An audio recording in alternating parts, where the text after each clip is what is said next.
Hello everyone, Namaskar, Salam, Sat Sri Akal. Welcome back to Deep Soul in One channel. I hope you all are doing really well. अभी है दोपहर का time और मैं आई हूँ living room की cleaning करने और ये है मेरे वीकली क्लीनिंग का पार्ट। मैं हफ्ते में डेली एक रूम को सेलेक्ट करती हूँ और उस रूम को अच्छे से क्लीन कर देती हूँ। तो इस हिसाब से पूरे हफ्ते में घर के हर कोने में मेरा एक बार हाथ निकल जाता है।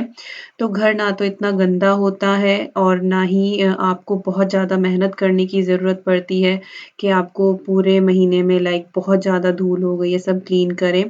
तो मैं वीक में हर एक दिन हर एक कमरा ले लेती हूँ और टाइमर लगाकर मैं काम करती हूँ कि विदिन हाफ एन आवर मुझे इस कमरे को अच्छे से क्लीन करना है। तो अगर आप ये हैबिट बनाएँ तो बहुत ईज़ी रहेगा आप लोगों के लिए। तो बस फ़िलहाल मैंने कुशन कवर्स जो हैं वो उतारे हैं और सोफ़े के कवर्स वग़ैरह इन सबको भी मैं वॉश करूँगी, सारे के सारे चेंज करूँगी। तो बस ये सारी चीज़ें मैं निकाल दूँगी और इसके बाद फिर मैं डस्टिंग शुरू करूँगी। तो मंडे से लेकर आई थिंक फ्राइडे और सैटरडे तक मैं घर के हर एक एक दिन मैंने किचन क्लीन कर ली, एक दिन बेडरूम कर लिया, एक दिन डाइनिंग एरिया कर लिया, एक दिन लिविंग रूम, एक दिन बेटी का कमरा। तो इस तरह से डेली जो है एक-एक रूम को मैं क्लीन कर लेती हूँ। और यहाँ पर जो ये मेरी टीवी कैबिनेट है, इसमें जो 2 ड्रॉवर हैं, तो जो सबसे ऊपर वाला ड्रॉवर है, इसमें जो भी कोई मेल्स आते हैं या बेटी कुछ भी क्राफ्ट करती है, जो भी चीज़ें आती हैं, वो सारी की सारी हम पूरे वीक की इसमें कलेक्ट कर लेते हैं। इसके बाद जिस दिन मैं इस रूम को साफ़ करती हूँ, उस दिन मैं इन सारे पेपर्स को सेग्रीगेट कर लेती हूँ, जो पेपर श्रेडर में जाना है, उनको एक तरफ रख लेती हूँ।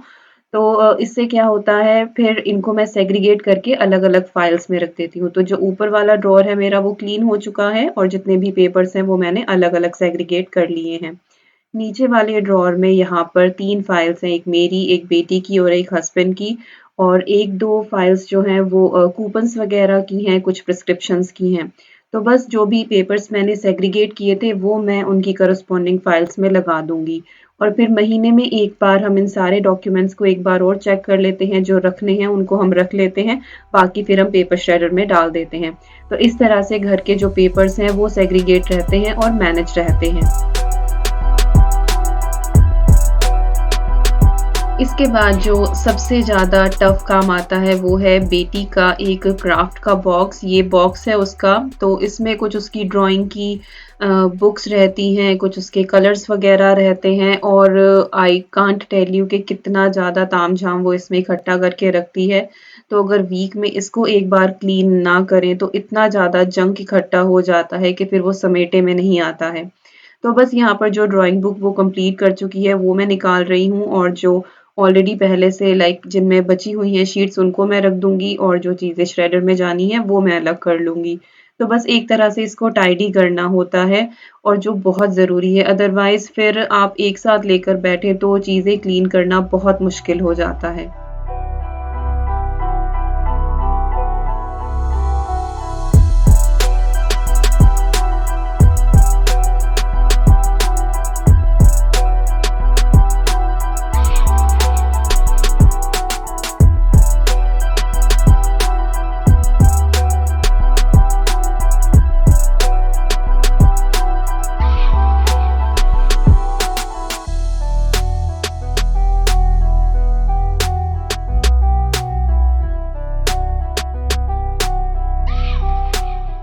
तो बस जो चीज़ें मुझे अच्छे से सेट करनी थी वो मैंने कर दी हैं। इसके बाद बारी आती है डस्टिंग करने की।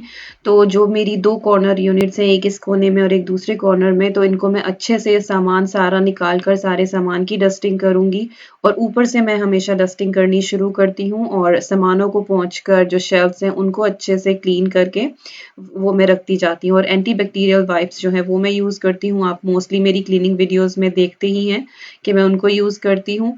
तो बस मुश्किल से 2 या 3 वाइप एक कॉर्नर यूनिट को उसके सारे सामान को क्लीन करने में लगते हैं, कन्वीनिएंट लगता है।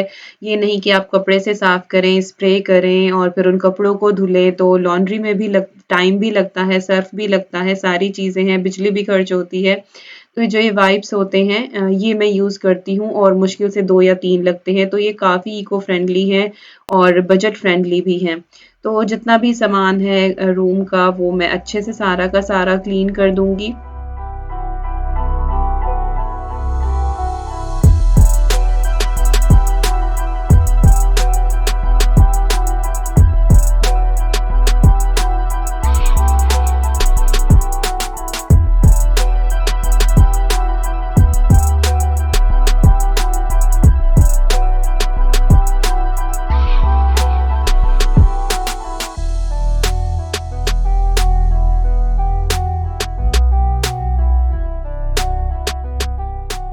बस दूसरी कॉर्नर यूनिट जो है मेरी वो भी मैंने अच्छे से क्लीन कर ली है और इसके बाद टीवी जो है मेरा उसको भी बिल्कुल हल्के हाथ से मैं साफ कर दूंगी। और लाइक डेली डस्टिंग तो सुबह के टाइम होती ही है, ऊपर ऊपर तो टीवी में साफ कर ही देती हूँ, लेकिन जिस कमरे का नंबर होता है उस दिन वीकली क्लीनिंग का, उस दिन मैं उस कमरे को छोड़ देती हूँ। अदरवाइज सुबह की जो क्लीनिंग होती है, जो मेरा मॉर्निंग पावर आवर होता है, उसमें मैं मोटा मोटा सबकी धूल जो है वो साफ कर ही देती हूँ। और जब सारी की सारी धूल वगैरह सब कुछ अच्छे से हो जाए, सारी चीज़ क्लीन हो जाए, तो फाइनल काम होता है वैक्यूम करने का। उसके बाद मैं पूरे रूम में अच्छे से वैक्यूम कर दूंगी और बस सारा का सारा रूम मेरा बिल्कुल नीट एंड क्लीन हो जाएगा, बिल्कुल चमक जाएगा। और यकीन मानिए बिल्कुल भी ऐसा फील नहीं होता कि आपने बहुत ज़्यादा काम किया है। बहुत ईज़िली सब कुछ हो जाता है। तो बस क्लीनिंग के बाद बारी आती है सोफ़े बेचारे जो हैं उनको दोबारा से कपड़े पहनाने की, काफ़ी देर वो रह गए बेचारे ऐसे। तो बस इनके जो कवर्स वग़ैरह हैं वो सारे के सारे मैं लगा दूँगी। और किसी ने कहा था कि आपके कवर्स बहुत पुराने हैं, इनको प्लीज़ चेंज कीजिए। तो यहाँ पर यूके में मैंने कहीं नहीं देखे हैं मिलते हुए, तो मेरे पास जो हैं वो पुराने ही हैं इंडिया के। तो नेक्स्ट टाइम जब मेरा इंडिया चक्कर लगेगा तो फ़ॉर श्योर मैं लेकर आऊँगी। और वैसे तो मेरा सोफ़ा जो है वो भी पुराने स्टाइल का ही है, तो इनके साथ ये मैच करते हैं। तो बस रूम देखिए मेरा बिल्कुल बहुत अच्छे से क्लीन हो चुका है, हर एक चीज़ जो है बिल्कुल अच्छे से सेट है। और टेडीज़ आपको चारों तरफ मिलेंगे, बेटी चारों तरफ रख के रखती है, बट उसके बाद भी बच्चों वाले घर में थोड़ा बहुत इधर-उधर चलता है। और रूम जो है मेरा बिल्कुल साफ-सुथरा हो गया है, तो मेक इट अ हैबिट कि आप दिन में 1 कमरा चुनें, हफ्ते में 1 कमरा साफ करें और बहुत अच्छे से आपका घर जो है वो सारा का सारा बहुत अच्छे से साफ हो जाएगा।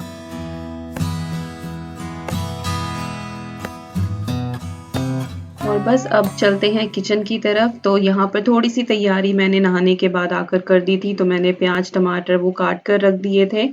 और दोपहर के खाना बनाने के लिए बेटी आएगी उसके लिए लंच बनाना है। हस्बैंड का लंच आज ऑफ़िस में ही था तो वो नहीं लेकर गए थे, तो मैंने चावल भिगो कर रखे हैं। और यहाँ पर मैंने उड़द और चने की दाल जो है वो बराबर-बराबर मात्रा में लेकर उसको मैंने भिगो कर रखा हुआ है। और दाल मैंने 2 घंटा पहले भिगोई है, चावल अभी हाफ एन आवर पहले ही, जब मैंने क्लीनिंग शुरू की थी तब मैंने भिगोए थे।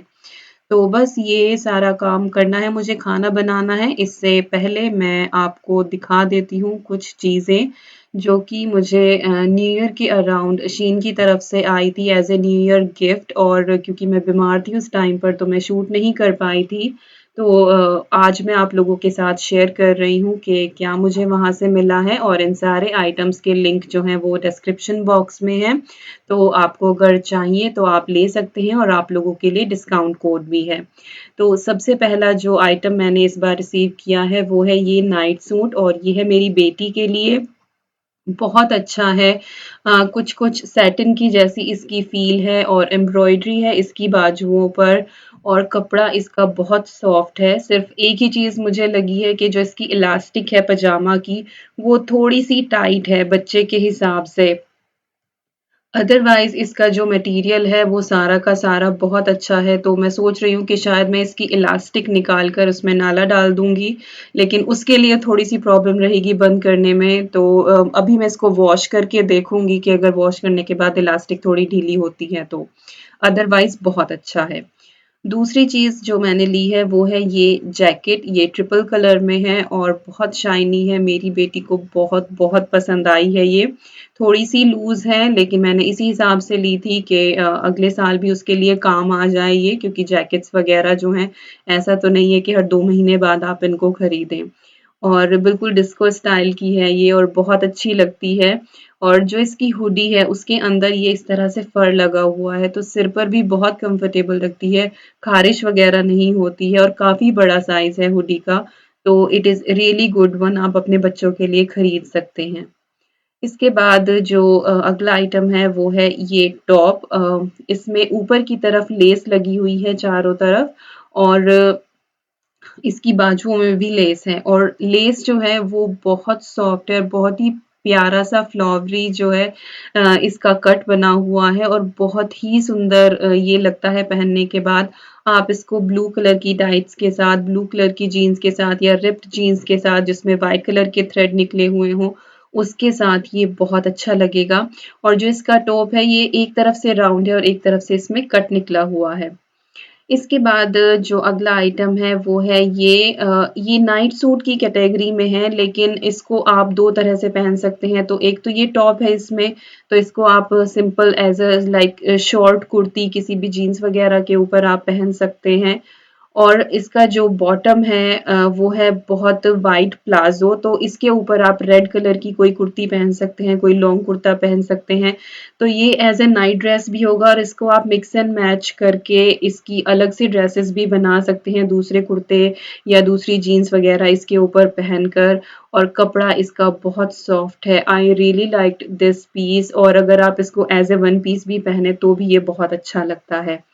और जो लास्ट आइटम है वो है ये बहुत ही प्रिटी सी ड्रेस, और इसका डिज़ाइन मुझे बहुत पसंद था और मैंने इसे पहले भी ऑर्डर करने की कोशिश की थी, लेकिन मेरा साइज़ नहीं मिल रहा था और इस बार ये साइज़ जो था वो अवेलेबल था। तो बहुत ही प्यारा सा शाइनी सा ब्लू कलर है, नेवी ब्लू और वाइट कलर। शायद मैं बेटी के बर्थडे में इसको पहनूंगी और बहुत ही सुंदर लगता है। लेस बहुत अच्छी है इसकी और नेट बहुत ही सॉफ्ट है। तो अब एक-एक करके जो आइटम्स हैं मैं आपको दिखा देती हूँ, इनका पूरा लुक ये ऊपर से लेकर नीचे तक कैसे लगते हैं, and they all are really pretty.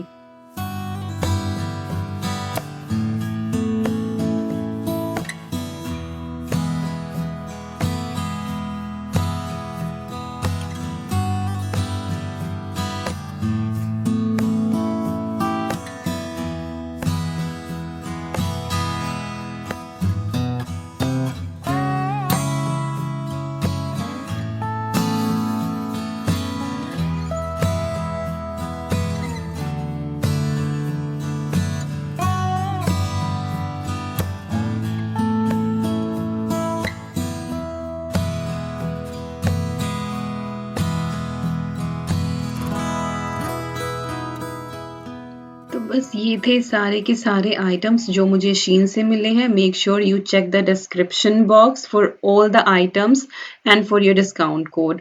और अब फटाफट से नीचे चल के मैंने बनाना शुरू किया है लंच, क्योंकि ऑलमोस्ट 2 बज चुके थे और 3 बजे मुझे उसको पिक करना था। तो प्रेशर कुकर चढ़ाया है मैंने, यहाँ पर घी डाला है उसमें, और जैसे ही घी गर्म हुआ है मैंने थोड़ा-सा हींग डाला है और उसके बाद मैंने इसमें 1 चम्मच जीरा डाल दिया है। और जीरा जैसे ही क्रैकल हुआ है उसमें मैंने 1 अनियन जो काट के रखी हुई थी वो मैंने इसमें ऐड कर दी है। तो बस अनियन को अब हम यहाँ पर भून लेंगे जब तक कि वो अच्छी-सी ब्राउन हो जाए।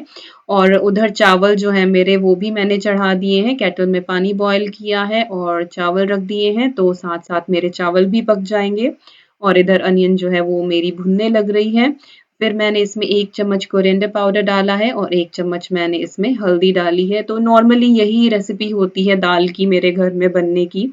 और जैसे ही वो चीज़ भुनी है उसके बाद मैंने इसमें टमाटर को ऐड कर दिया है। 1 टमाटर है और मैंने स्किन उतार के उसको चॉप किया हुआ है, क्योंकि स्किन गलती नहीं है। इसके बाद 1 चम्मच मैंने इसमें half teaspoon red chilli powder डाला है, 1 टीस्पून मैंने इसमें सॉल्ट डाला है। आप दोनों चीज़ें अपने टेस्ट के अकॉर्डिंग डाल सकते हैं। और मैं कश्मीरी रेड चिली यूज़ करती हूँ जो कि बहुत ज़्यादा तीखी नहीं होती है। इसके बाद दाल वाली जो गैस है उसको आप सिम पर कर दें ताकि टमाटर आपके अच्छे से गल जाएँ, और चावलों को भी चला दें, कहीं ऐसा ना हो कि वो नीचे जम जाएँ। तो चावल आप बीच-बीच में चलाते रहें ताकि वो इवनली कुक हों। और इधर टमाटर जो हैं मेरे वो भी अच्छे से मशी हो चुके हैं, तो इनको मैंने अच्छे से स्पैचुला से पीट लिया है। और इसके बाद दाल जो है उसको अच्छे से वॉश करके उड़द की और चने की दाल जो है वो मैंने डाल दी है, और 2 चमचे दाल थी तो मैंने इसमें 2 कप पानी ऐड किया है। और जिस तरह की कंसिस्टेंसी हमें चाहिए उस इस हिसाब से वो बिल्कुल परफेक्ट दाल हमारी बनके तैयार होती है। तो बस प्रेशर कुकर की लिड लगा दें आप, और उधर चावल जो है मेरा वो भी ऑलमोस्ट होने ही वाला है। और जो दाल है उसको मैं फर्स्ट विसल तक पकाऊँगी, उसके बाद उसको फिर मैं सिम पर कर दूँगी। तो चावल जो है वो मैंने छान लिए हैं और इनको मैं ढक कर रख दूँगी, और उधर विसल आ गई है दाल में। इसको बस अब मैं सिम पर कर दूँगी और इसको 5 मिनट पकने दूँगी, और 5 मिनट बाद आप इसको फिर हाई हीट पर करें, 1 विसल आने दें और उसके बाद बंद कर दें, तो आपकी दाल जो है बिल्कुल परफेक्टली कुक हो जाएगी और बहुत अच्छी बनेगी। तो ये देखिए दाल मेरी कितनी अच्छी तैयार हुई है, कितनी अच्छी लगती है ये दाल। कलर भी इतना प्यारा आता है कश्मीरी रेड चिली से, बहुत ही ज़्यादा। तो बस फाइनली इसमें और अच्छी-सी टेस्ट और खुशबू देने के लिए आप थोड़ा-सा इसमें गरम मसाला डाल दें। गरम मसाला कभी भी ज़्यादा ना डालें, like 1/4 teaspoon is enough for this much dal, और इससे बहुत अच्छी खुशबू आती है और टेस्ट भी एनहांस हो जाता है। तो बस यहाँ पर दाल राइस मेरे बिल्कुल तैयार हैं, बेटी के लिए गरमा-गरम खाने के लिए, और मैं भी आज उसके साथ लंच करूँगी क्योंकि आज मेरा ब्रेकफ़ास्ट जो है वो स्किप हो गया है, तो सिर्फ़ एक बनाना खाया था मैंने और सुबह चाय पी थी। उसके बाद काम काफ़ी था। तो बस अब मैं निकली हूँ बेटी को लाने के लिए, और वेदर आज का काफ़ी अच्छा मैं कह सकती हूँ क्योंकि धूप खिली हुई है और रीत मेरी अभी भी लगी हुई है, तो जब तक ये ज़िंदा है रीत, जब तक ये नहीं मुरझा जाती तब तक मैं रखूँगी। और गार्डन का तो हशर आप देख ही सकते हैं क्या हो रहा है इतनी ठंड में। तो मौसम की बात करूँ तो टेम्परेचर माइनस में है, लेकिन आज धूप खिली हुई है तो बहुत खिला-खिला सा वेदर है, और आई डोंट माइंड ठंड को। लेकिन अगर मौसम साफ हो, बारिश ना हो, बर्फ ना हो और धूप खिली हुई हो तो I really love the weather. तो बस यही थी मेरी आज की वीडियो। आई होप आप लोगों को पसंद आई हो। If you like it please give a big thumbs up, share करें, कमेंट करें और सब्सक्राइब करना बिल्कुल ना भूलें। Let's meet again on your own Deep Soul in One channel. Thank you so much for watching. Lots of love to you all, and don't forget to follow me on Facebook, Instagram and Twitter. All the IDs are in the description box. You guys means a lot to me. Thank you so much. Bye bye.